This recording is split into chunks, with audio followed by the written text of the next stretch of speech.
सादर करीत आहोत कार्यक्रम निस्संतानता आणि टेस्ट ट्यूब बेबी. श्रोतेहो नमस्कार. निस्संतानता आणि टेस्ट ट्यूब बेबी या नवीन कार्यक्रमात मी चित्रा खरे तुम्हा सर्वांचं स्वागत करते. कार्यक्रमाच्या नावावरून तुमच्या लक्षात आलं असेल की ज्यांना अपत्य होत नाहीये किंवा या संदर्भातले काही प्रॉब्लेम्स आहेत त्यांच्यासाठी मार्गदर्शक असा हा नवीन कार्यक्रम आहे. या संदर्भात मार्गदर्शन करायला आपल्या सोबत असणार आहेत इंदिरा IVF पुणेचे chief IVF specialist doctor Amol Lunkad. Doctor Amol Lunkad हे MD स्त्रीरोग आणि प्रसूतीशास्त्र असून त्यांनी एम्स दिल्ली येथून आपलं शिक्षण पूर्ण केलेलं आहे. त्याचबरोबर या विषयांमध्ये 15 राष्ट्रीय आणि आंतरराष्ट्रीय परिषदांमध्ये 27 शोधनिबंध त्यांनी आतापर्यंत सादर केले आहेत. त्याशिवाय महाराष्ट्र आणि कर्नाटकात मिळून 40 विविध ठिकाणी निस्संतानता कारणे आणि निवारण यावरती लेक्चर्स देऊन याबाबत लोकांना शास्त्रीय माहिती देऊन त्यांनी जागृती करण्याचाही प्रयत्न केलेला आहे. यावरूनच आपल्या लक्षात येईल की या विषयाची व्याप्ती किती मोठी आहे आणि डॉक्टरांना खूप मनापासून याविषयी आपल्याशी बोलायचं आहे. तर आज आपण त्यांच्याशीच संवाद साधणार आहोत. Good morning doctor. Good morning. Doctor Amol, आता जसं मी तुमच्याबद्दल सांगितलं की निस्संतानता भारत छोडो म्हणजे हे करावंसं तुम्हाला का वाटलं? आजच्या अत्याधुनिक जे आपलं ताणतणावाचं जीवन आहे आपण बघतोय की वंध्यत्वाचं वाढतं जे स्वरूप आहे ते दिसून येतोय की जे 25 वर्षापूर्वी साधारण 12 ते 15% दाम्पत्यांना संतती प्राप्तीसाठी प्रॉब्लेम्स होत होते ते आता वाढून 20% गेलेला आहे. तर 100पैकी 20% दाम्पत्यांना गर्भधारणेत प्रॉब्लेम्स दिसून येत आहेत आणि त्यांना प्रॉपर सायंटिफिक नॉलेज असणं आणि प्रॉपर सायंटिफिक ट्रीटमेंट मिळणं हे तेवढंच महत्वाचं आहे. आणि त्यामुळेच आम्ही प्रॉपर नॉलेज लोकांपर्यंत पोहोचवण्यासाठी हे अभियान आपण घेतलंय, ज्याच्यात आपण एक फ्री अवेअरनेस वंध्यत्वाविषयी लोकांपर्यंत पोहोचवतोय. अच्छा, बरोबर आहे. याबाबतचे समज गैरसमज खूप असतात आणि डॉक्टरांकडे जाण्याआधीच बरेच वेगवेगळे प्रकार लोक करतात. तर त्याला तुम्ही एक सायन्स बेस दिलेला आहे. मला सांगा की वंध्यत्व म्हणजे नेमकं काय आपल्या श्रोत्यांपर्यंत पोहोचू दे. ज्या दाम्पत्यांना सतत 1 वर्ष नैसर्गिकरित्याने प्रयत्न करूनही गर्भधारणा होत नाही अशा दाम्पत्यांना वंध्यत्व आहे असं आपण म्हणतो. आणि गेल्या 1 वर्षात त्यांनी कोणतंही गर्भनिरोधक साधने वापरलेली नसावीत. सर्वसाधारण जसं मी आधीही म्हटलं की जवळपास 20% दाम्पत्यांना वर्ष प्रयत्न करूनही गर्भधारणा होत नाही. तर या दाम्पत्यांना वंध्यत्व असं आपण म्हणतो आणि त्यांनी प्रॉपर तज्ञांचा सल्ला घेणं मग गरजेचं आहे. अच्छा, आता तुम्ही खरं तर कालमर्यादा स्पष्ट केलीच आहे, म्हणजे जास्तीत जास्त 1 वर्षभराचा कालावधी दिला गेला पाहिजे, त्यानंतर डॉक्टरांकडे गेलं पाहिजे का? येस. तर 1 वर्षपर्यंत त्यांनी नैसर्गिकरित्याने प्रयत्न करून जेव्हा गर्भधारणा होत नाही त्यानंतर योग्य वंध्यत्व चिकित्सक डॉक्टरांना त्यांना दाखवायला. अच्छा, आता आपल्याकडे वंध्यत्वाची नेमकी कारणं काय आहेत? जसं तुम्ही आता पहिल्यांदाच सांगितलं आजची लाईफस्टाईल. बरोबर. कारणं जर आपण बघितली तर 100 निसंतान दाम्पत्य जर आपण घेतले तर 1/3 दाम्पत्यांमध्ये मुख्य प्रॉब्लेम हे पुरुषांमध्ये दिसून येते. 1/3 दाम्पत्य असे असतात ज्यांच्यात मुख्य प्रॉब्लेम हे स्त्रियांमध्ये दिसून येतं आणि 1/3 दाम्पत्य असे असतात ज्यांच्यात प्रॉब्लेम्स दोघांमध्ये दिसून येतात.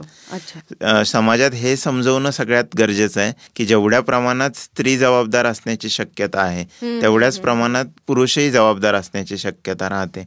कारण अजूनही समाजात ही समज आहे की जेव्हा प्रेग्नन्सी राहत नाही, निसंतानता येते, तर स्त्रीला दोष देणं, स्त्रीचं चेकअप आधी करणं किंवा स्त्रीला बऱ्याच वेळा आपण एका प्रकारे दोषित करतो, हे चुकीचं आहे. आपण पुरुषांमध्ये जर मुख्य कारण बघितली तर पुरुषांमध्ये वीर्यामध्ये शुक्राणू नसणे म्हणजे अझूस्पर्मिया किंवा शुक्राणूंची कमी असणे म्हणजे ऑलिगोस्पर्मिया किंवा शुक्राणूंची हालचाल कमी असणे ॲस्थेनोझूस्पर्मिया किंवा शुक्राणू नीट फलित न होणे म्हणजेच ऑब्स्ट्रक्टिव्ह अझूस्पर्मिया हे मुख्य कारण पुरुषांमध्ये दिसून येतात. स्त्रियांमध्ये जर मुख्य कारण बघितली तर स्त्रीबीज फलित न होणे किंवा स्त्रीबीज व्यवस्थित न बनणे, व्यवस्थित न फुटणे किंवा अंडकोशातील दोष जसे ओव्हरियन सिस्ट आहे, एंडोमेट्रिओसिस आहे किंवा गर्भनलिकेत वेगवेगळ्या प्रकारचे प्रॉब्लेम्स, अडथळे, गर्भनलिकेत वेगवेगळ्या प्रकारचे इन्फेक्शन्स, हायड्रोसल्फिंग्स, पायोसल्फिंग्स, गर्भाशयात वेगवेगळ्या प्रकारचे प्रॉब्लेम्स जसे गर्भाशयाच्या गाठी, फायब्रॉइड, ॲडिनोमायोसिस, गर्भाशयाच्या आतली जी जागा आहे, पोकळी आहे, जिथे गर्भस्थापना होते त्या स्थापनेत वेगवेगळ्या प्रकारचे इन्फेक्शन इन्फेक्शन्स व प्रॉब्लेम्स, हे सगळे प्रॉब्लेम्स आपल्याला स्त्री आणि पुरुषांमध्ये दिसून येतात, ज्याच्यामुळे वंध्यत्व येतं. अच्छा, याबद्दल आपण आणखीन बोलूच यात, पण श्रोते हो, टेस्ट ट्यूब बेबी संदर्भात तुम्हाला जर काही प्रश्न विचारायचे असतील तर तुम्ही संपर्क करू शकता. Doctor Amol Lunkad, mobile 90-280-62-676. Number पुन्हा एकदा 90-280-62-676, किंवा तुम्ही आम्हाला ईमेल करू शकता dramolllunkad@gmail.com. डॉक्टर, आता तुम्ही सांगत होतात की पुरुषांमधली कारणं आणि स्त्रियांमधली कारणं. आता तुम्ही महाराष्ट्रात एवढ्या विविध ठिकाणी लेक्चर्स दिलेत, तुम्हाला हा प्रश्न खूप जाणवला का, म्हणजे की स्त्रियांना जास्त दोषी धरलं जातं, जेव्हा आपण बघतोय की पुरुषांमध्येही तेवढीच कारणं असतात? हो, बऱ्याच वेळा आम्ही बघतो की दाम्पत्य आमच्यापर्यंत येण्यापर्यंत स्त्रीचं गर्भाशय साफ झालेलं असतं, स्त्रीच्या तपासण्याही झालेल्या असतात. आमच्याकडे आल्यानंतर आम्ही जेव्हा पुरुषाचं वीर्य तपासलं तर त्या वीर्यामध्ये शुक्राणूच नव्हते. तर अशा वेळेस स्त्रियांना हात लावण्याची किंवा तिचं ऑपरेशन करण्याची, तिच्या चाचण्या करण्याची गरजच नव्हती. त्यामुळे मी बऱ्याच जागी हे समजवण्याचा प्रयत्न करतो आणि आपल्या मार्फत समाजातही हे समजवण्याचा प्रयत्न करेल की जर वंध्यत्व आलं तर सगळ्यात आधी आपल्याला पुरुषाची तपासणी करायला हवी. कारण की पुरुषाची तपासणी करणं हे फार सोपं आहे. एक साध्या वीर्याच्या तपासणीने पुरुषाचा भाग आपल्याला क्लिअर समजून जातो आणि वीर्याची तपासणी करायला विशेष प्रयत्नही लागत नाहीत आणि विशेष खर्चही येत नाही. अच्छा, पण याबाबतचा अवेअरनेस अजूनही कमी दिसतोय समाजामध्ये. बरोबर. अच्छा, आता तपासण्या कुठल्या कुठल्या प्रकारच्या असतात त्याबद्दल सांगा, म्हणजे पुरुषांमधल्या आणि स्त्रियांमधल्या. निसंतान दाम्पत्यांना प्राथमिक स्वरूपात 3 महत्वाच्या तपासण्या करणं गरजेचं आहे. प्रत्येक निसंतान दाम्पत्याने ह्या 3 प्रकारच्या तपासण्या करून म्हणजे मॅक्झिमम कपल्सला त्यांचं कारण माहिती पडून जाईल. आणि ह्या 3 महत्वाच्या तपासण्या म्हणजे वीर्याची तपासणी, वीर्यामध्ये शुक्राणूंचं काउंट किती आहे, मात्रा किती आहे, हालचाल कशी आहे, चांगल्या शुक्राणूंचं प्रमाण काय आहे, हे डिटेलमध्ये स्टडी करणं. अच्छा. दुसरी महत्वाची तपासणी म्हणजे स्त्रीबीज व्यवस्थित बनून फलित होत आहे का हे बघणं, ज्याला आपण सिंपल ओव्युलेशन स्टडी किंवा फॉलिक्युलर मॉनिटरिंग स्टडी म्हणतो, की नियमित रूपाने स्त्रीबीज कसं वाढतंय आणि कसं फुटतंय हे बघणं. आणि तिसरी महत्वाची तपासणी म्हणजे आपलं गर्भनलिका आणि गर्भाशय कसं आहे हे तपासून घेणं. त्यासाठी आपण एक सिंपल एक्सरे करू शकतो, ज्याला की आपण हिस्ट्रोसाल्फिंगोग्राफी म्हणतो किंवा HSG म्हणतो, किंवा एक चांगल्या सोनोग्राफी गायडन्स मध्ये सोनोसाल्फिंगोग्राफी करू शकतो. तर ह्या 3 तपासण्या किंवा 3 गोष्टी जर आपण बघून घेतल्या, शुक्राणू, स्त्रीबीज, गर्भनलिका आणि गर्भाशय, तर बहुतांश दाम्पत्यांना त्यांचा प्रॉब्लेम कळून जाईल आणि जसं कारण असेल तसं मग ते निवारणाकडे जाऊ शकतात. अच्छा अच्छा. डॉक्टर अमोल, तुम्ही आता जे सांगितलं की आधी कारण काय ते कळायला पाहिजे आणि मग निवारण, पण बऱ्याचदा असे पेशंट पण येत असतील ना की आपणहूनच की आम्हाला असं अशी ट्रीटमेंट करायची आहे असं सांगतात, तेव्हा मग काय करतात? बरोबर आहे. बरेचसे दाम्पत्यांना कोणी सांगितलंय म्हणून किंवा स्वतःच्या मनाने सरळ वेगवेगळ्या उपचार पद्धतीसाठी जातात. बऱ्याचदा प्रेग्नन्सी राहत नाहीये म्हणून स्त्रिया स्वतः जाऊन आपलं गर्भाशय साफ करून घेतात आणि ह्या ज्या चुकीच्या उपचार पद्धतीने ते जातात तिथे त्यांना सक्सेस मिळण्याच्या ऐवजी प्रॉब्लेम्स होण्याची तेवढीच संभावना राहते. कारण आपण व्यवस्थित कारण न माहिती करून घेता जेव्हा वेगवेगळ्या चुकीच्या उपचार पद्धतींसाठी जातो किंवा कारण न माहिती करून घेता त्याच्या निवारणासाठी जातो, त्यावेळेस फायदा होण्याच्या ऐवजी नुकसानही होऊ शकतं. विनाकारण जेव्हा स्त्रिया गर्भाशय साफ करून घेतात, बऱ्याचदा गर्भाशयाच्या अस्तराला इजा पोचून जाते, तिथे इन्फेक्शन होऊन जातं. हे इन्फेक्शन मग नंतर वरती जाऊन गर्भनलिकांना ब्लॉक करून टाकतं आणि मग नवीन प्रॉब्लेम्स त्यांना फेस करायला लागतात. या नवीन प्रॉब्लेम्स बद्दल बोलणारच आहे, पण तत्पूर्वी श्रोते हो, तुम्हाला जर टेस्ट ट्यूब बेबी विषयी काहीही शंका विचारायची असतील तर तुम्ही आम्हाला संपर्क करू शकता. Doctor Amol Lunkad, mobile 90-280-62-638. Number पुन्हा एकदा 90-280-62-638. डॉक्टर अमोल, आपण आता बोलत होतो की बऱ्याचदा चुकीच्या पद्धती डोक्यात ठेवून डायरेक्ट ट्रीटमेंटला लोक येतात आणि मग त्यामुळे प्रॉब्लेम्स काय काय क्रिएट होतात जसं आता तुम्ही स्त्रियांमधलं Yes, सांगत yes. होतात, ते काय प्रॉब्लेम्स आहेत? तर 2 गोष्टी त्याच्यात आहेत. बरेचसे दाम्पत्य अंधश्रद्धेमागे, नॉन सायंटिफिक ट्रीटमेंटच्या मागे जातात. अशास्त्रीय पद्धतीने उपचार पद्धती घेण्यासाठी वेगवेगळ्या बाबांकडे जातील, बुवांकडे जातील, तंत्र मंत्र ह्याच्या मागे लागतील आणि त्याच्यात ते आपलं मोलाचं जे वेळ आहे ते वेस्ट करतात. कारण रिप्रोडक्टिव्ह लाईफ स्पॅन जे आहे, ज्याच्यात प्रेग्नन्सी राहण्याची शक्यता मॅक्झिमम राहते, हे लिमिटेड राहतं. बरोबर. आणि हा वेळ जर आपण मोलाचा वेळ अशा अंधश्रद्धेमागे घालवला हा. तर त्याने नंतर प्रॉपर ट्रीटमेंटला जाऊनही सक्सेस कमी झालेलं असतं. अच्छा. त्यामुळं योग्य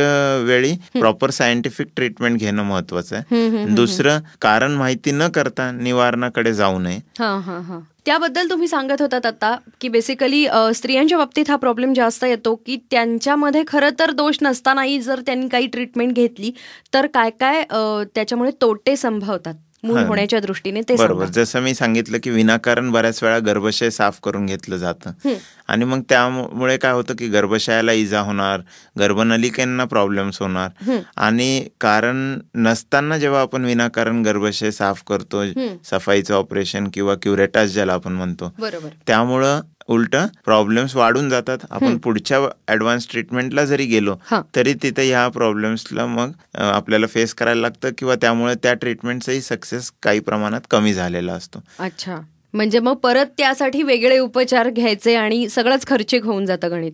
बर डॉक्टर, आता आपण ही जी कारणं बघतोय, वंध्यत्व बेसिकली येतं कशामुळे, त्याबद्दल सुरुवातीला तुम्ही सांगितलं. तसं आजकालच्या ह्या धकाधकीची जी लाईफस्टाईल आहे आपली धावपळीची, किंवा मग इटिंग हॅबिट्स असतील ज्या चुकीच्या पद्धतीच्या आहेत, त्यामुळे काय काय परिणाम होतो?